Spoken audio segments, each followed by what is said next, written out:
మహాగణాధిపతయే నమః. ఓం గురుభ్యో నమః. ఓం శ్రీమాత్రే నమః. పరమేశ్వర స్వరూపమైనటువంటి జ్యోతిష, వాస్తు మరియు ఇతర అనేకమైనటువంటి శాస్త్రములను మనకు అందించినటువంటి మహర్షులకి నమస్కారం. హయగ్రీవ హయగ్రీవ హయగ్రీవేత్యోపదేత్తస్య నిస్సరతే వాణి జహ్నుకన్యా ప్రవాహవత్. అరుణాం కరుణాతరంగితాక్షీం ధృతపాశాంకుశపుష్పబాణచాపాం అనిమాదివిరావృతాం మయూకైః అహమిత్యేవ విభావయే భవానీం. శ్రీమాత్రే నమః. ప్రేక్షకులకి ఆ లలితాంబిక అమ్మవారి యొక్క అనుగ్రహం పరిపూర్ణంగా కలగాలని మనస్ఫూర్తిగా కోరుకుంటూ మనం ఈరోజు చెప్పుకోబోయేటువంటి టాపిక్ ఏదైతే ఉందో, మనిషి యొక్క అభివృద్ధికి కానివ్వండి, మనిషి యొక్క పతనానికి కానివ్వండి, ముఖ్యంగా 3 భావములు అత్యంత కీలకంగా చూసుకోవాలి.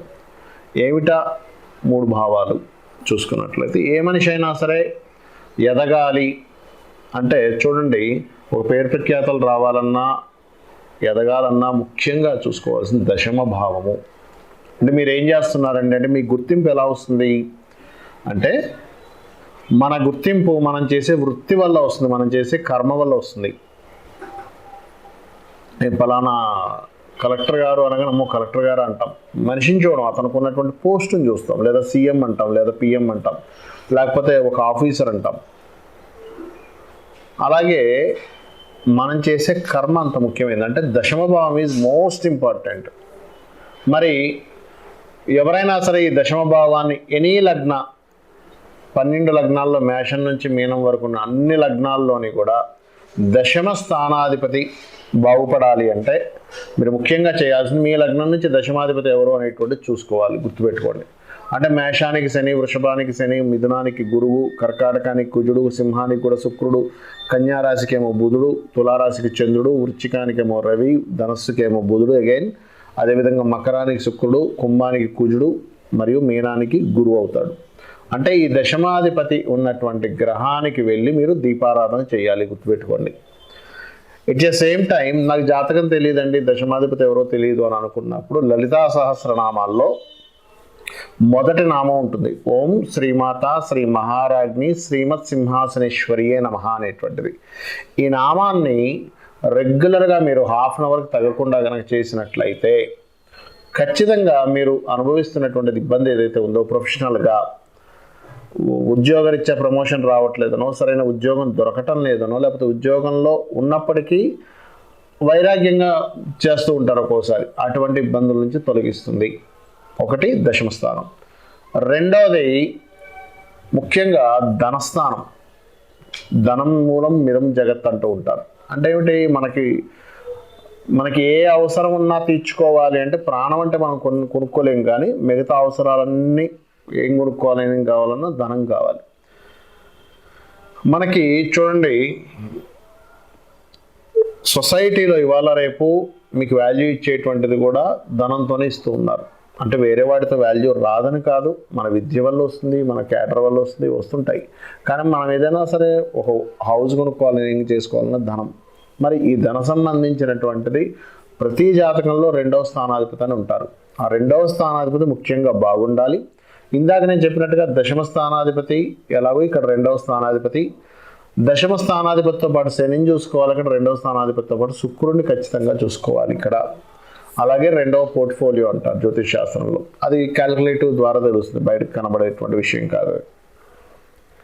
సో ఈ గ్రహాల యొక్క స్థితిలో 2వ స్థానాధిపతి ఎవరు, ఇక్కడ ముఖ్యంగా ఏంటంటే ఈ 2వ స్థానాధిపతి ఎవరో తెలిస్తే కానీ మీకు ఎలా డబ్బులు వస్తాయో అర్థం కాదు.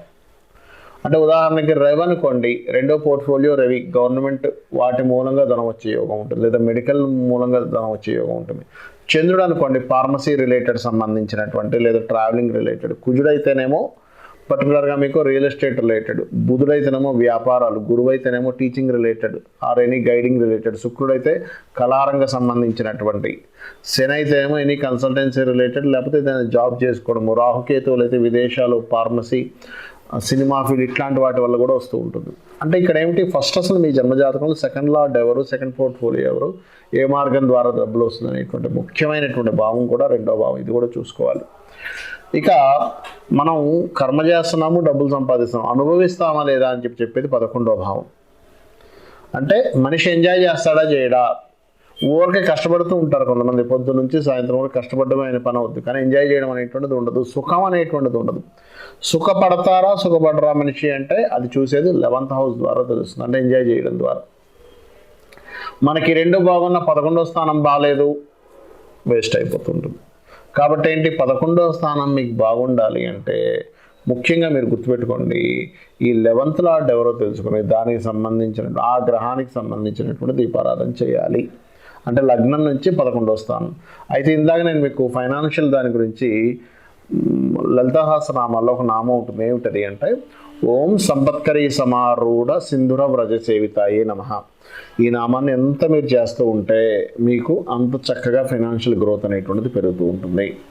ఇక 11th లార్డ్ ఎప్పుడు మీకు యాక్టివేట్ అవుతాడు ఏమిటి అని చెప్పి చూసుకున్నట్లయితే, ఇప్పుడు మీ ఉదాహరణకి మీ జన్మజాతకంలో 11వ స్థానాధిపతి పాడైపోయాడు, అసలు ఆనందమే లేదండి నా లైఫ్లో, ఎంత ప్రయత్నం చేస్తున్నా అసలు ఆనందం లేకుండానే నా జీవితం అలా వెళ్ళిపోతూ ఉంది, దీనికి మరి ఏమిటి అని అనుకుంటే కనుక నేను చెప్పేది ఒకటే, 11వ స్థానం మీకు తెలియదు, మీ జాతకంలో అసలు 11వ స్థానాధిపతి ఎవరో తెలియదు, కానీ ఏం చేయాలి అన్నప్పుడు మీకు దగ్గరలో ఆలయాల్లో ఎటువంటి ఉత్సవం జరిగినా గుర్తుపెట్టుకోండి, ఎటువంటి దైవకార్య సంబంధించిన ఉత్సవం జరిగినా వెళ్ళి పార్టిసిపేట్ చేయండి, అక్కడ ఏదో ఒక సేవ చేయండి. మీకు తెలియకుండానే ఖచ్చితంగా మీ జన్మజాతకంలో 11వ స్థానం అంటే మీరు ఎంజాయ్ చేసే స్థానం కానివ్వండి, మీరు లాభాలు పొందేటువంటి స్థానం కానివ్వండి, మీ సక్సెస్ వచ్చేటువంటి స్థానం కానివ్వండి, అది ఆటోమేటిక్గా మీకున్నటువంటి దోషాలపై యాక్టివేషన్ అవుతాయి. ఇవి ముఖ్యంగా ఈ మూడు స్థానాలు ముఖ్యంగా చూసుకోవాల్సినటువంటిది. మరి మిగతా 3 స్థానాలు కూడా ఉంటాయి. ఏమిటా మిగతా 3 స్థానాలు అంటే, 3వ స్థానం అంటే దారిద్ర స్థానము, అదే ధైర్యము సాహసం చేసేటువంటి స్థానం 3వ స్థానము.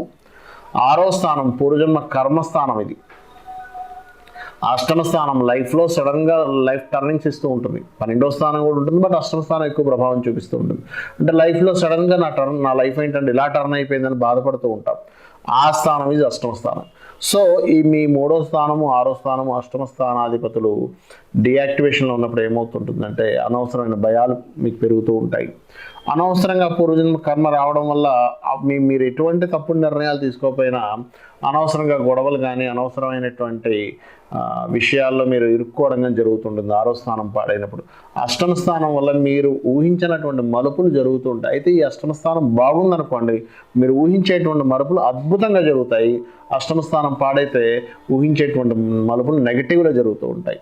సో ఈ 3 గ్రహాల్లో మీకు ఎగ్జాంపుల్ ధైర్యం సరిపోవట్లేదు, దుర్గా ఆరాధన చేయండి, ఓం దుర్గాయ నమః అని చెప్పి చేయండి. లేదా మీరు ముఖ్యంగా కనకాంగద కేయూర కమనీయ భుజాన్విత అనేటువంటి నామం ఉంటుంది లలితహాస్త్ర నామాల్లో. ఓం కనక అంగద కేయూర కమనీయ భుజాన్విత అంటే భుజములకు వేసుకున్నటువంటి బంగారు ఆభరణాలు అమ్మవారు ధరించి ఉంది, ఆ అమ్మవారు ధరించినటువంటి ఆ యొక్క ఆభరణాలని నేను స్మరిస్తున్నాను అని చెప్పి ఎప్పుడైతే అనుకుంటూ ఆ నమః అనేటువంటి అమ్మవారికి నమస్కరించుకున్నట్లయితే మీలో ఉన్నటువంటి భయాలపై ధైర్యం అనేటువంటిది పెరుగుతుంది. అదేవిధంగా 6వ స్థానం పాడితే ఏమవుతుంది అంటే అప్పులు పెరుగుతుంటాయి. అలాంటి సమయంలో ఓం అపర్ణాయై నమః అనేటువంటి నామస్మరణ మీ అప్పులు బాధల నుంచి బయటపడేస్తుంది. అదేవిధంగా 8వ స్థానం ఆకస్మికమైనటువంటి టర్నింగ్స్ జరుగుతున్నాయండి, ఏం చేయాలంటే ఉంటే కనుక మీరు షష్ఠి నాడు గనక సుబ్రహ్మణ్యేశ్వర స్వామి యొక్క ఆరాధన చేయడము, లేదా అష్టమీ చంద్ర విభ్రాజ అలికస్థల శోభితాయే నమః అనేటువంటి నామస్మరణ గనక చేసినట్లయితే మీకు ఖచ్చితంగా ఆకస్మికమైనటువంటి ఇబ్బందుల నుంచి బయటపడడం జరుగుతుంది. వృషభ లగ్నము, వృషభ రాశి. లగ్నం తెలిసినటువంటి వారు లగ్నం నుంచి చూసుకోండి, లగ్నం తెలియదండి అనుకునేటువంటి వారు రాశి నుంచి చూసుకోవచ్చు, అనేటువంటి తప్పు లేదు. ఎందుకంటే మన మనస్సు ఒకటే, మన మనసులో ఏదనిపించిందో అది చేస్తూ ఉంటాం. సహజంగానే వృషభ లగ్నానికి ఏంటంటే ఓపిక ఎక్కువగా ఉంటుంది, చాలా వాగ్దాటి చాలా చక్కగా ఉంటుంది. వృషభ లగ్నం వారికి చాలా ఆలోచించి మాట్లాడతారని చెప్పుకుంటూ ఉంటాం. అయితే మీకు ఈ శని భగవానుడికి వచ్చిన ఆధిపత్యాలు ఏమిటి, ఈ శని భగవానుడు ఉన్న కండిషన్ బట్టి మీరు ఎటువంటి నిర్ణయాలు తీసుకోవడం కానీ ఏ రకంగా మీరు మీ కర్మల్ని ఆచరించినట్లయితే బాగుంటుంది అని చెప్పి చూసుకున్నట్లయితే, మీ యొక్క జన్మజాతకంలో పర్టికులర్గా శని భగవానుడు లగ్నాత్ 9, 10 ఆధిపత్యాన్ని వహిస్తాడు. 9, 10 అంటే ఇక్కడ ఏమిటంటే మీరు లైఫ్లో బాగా ఎదగాలి, శని అనుగ్రహం బాగా కలగాలి అంటే మీరు చేయవలసింది ఏమిటి అంటే, మీరు ఉన్న ప్రదేశం కాకుండా ఇతర ప్రదేశాలకు వెళ్ళాలి. గుర్తుపెట్టుకోండి, లాంగ్ జర్నీస్, వేరే ప్రదేశాలకు వెళ్ళాలి. ఉన్న ప్రదేశంలోనే మీరు కనుక సెటిల్ అవుదామని అనుకుంటే అంతంత మాత్రంగానే ఉంటుంది. అందులో పర్టికులర్గా చంద్ర సంబంధం ఉందనుకోండి, ఇంకా మీకు ఏది వృత్తి సంబంధమైన కారక స్థానానికి ఇంకా ఖచ్చితంగా వెళ్ళాల్సి వస్తుంది.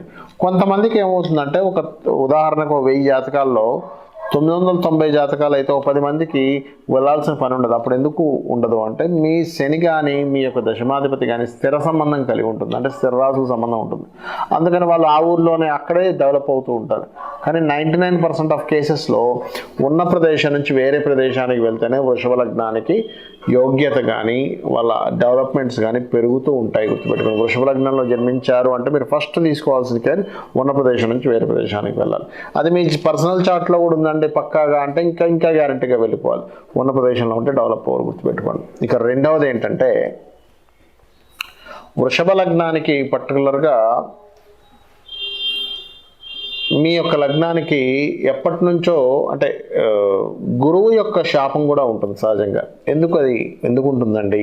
అందుకే చూడండి, ఎనీ వృషభ లగ్నంలో జన్మించారు, గురువులు చెప్పేది లేదు, ఇంకా ఏదో చెప్పాలి అని ఒక అసంతృప్తితో, లేకపోతే ఇంకో రకంగా చెప్పి ఎందుకు ఇలా చెప్పలేదని అనిపిస్తూ ఉంటుంది. ఎందుకంటే అది పాస్ట్ లైఫ్ నుంచి వస్తున్నటువంటి క్యారీ అవుతూ ఉంది అది.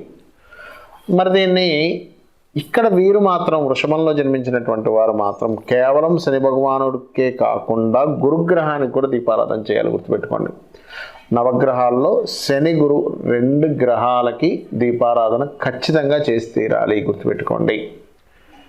అలా చేస్తూ పర్టికులర్గా మీకు వేరే ప్రాంతాలకు వెళ్ళడం ద్వారా మీకు అభివృద్ధి యోగం ఉంది కాబట్టి మీరు చేయవలసింది ఏమిటి అంటే, మీరు మీ లైఫ్లో ఎదగాలి, వృత్తిపరంగా ఎదగాలి. శని భగవానుడు వృత్తికి కారకుడు, వ్యాపారాలకు కారకుడు అని చెప్పుకున్నాం కదా, అంటే వ్యాపారానికి బుధుడు కూడా కారకుడు అవుతాడు. కానీ మీ జాతకంలో మాత్రం దూర ప్రాంతాలకు వెళ్ళడం ద్వారా సక్సెస్ అయ్యే వృత్తికి మాత్రమే కారకుడు అవుతాడు.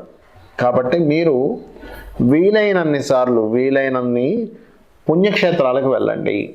మీరు ఎంత పుణ్యక్షేత్రాలకు వెళ్తే మీకు అష్టమ స్థానాధిపత్యం వచ్చిన గురువు యొక్క దోషము పోతుంది. ఎట్ ఏ సేమ్ టైం మీ యొక్క వృత్తి సంబంధించిన విషయాలు ఏవైతే ఉన్నాయో అభివృద్ధి చెందుతాయి, ఇది గుర్తుపెట్టుకోండి.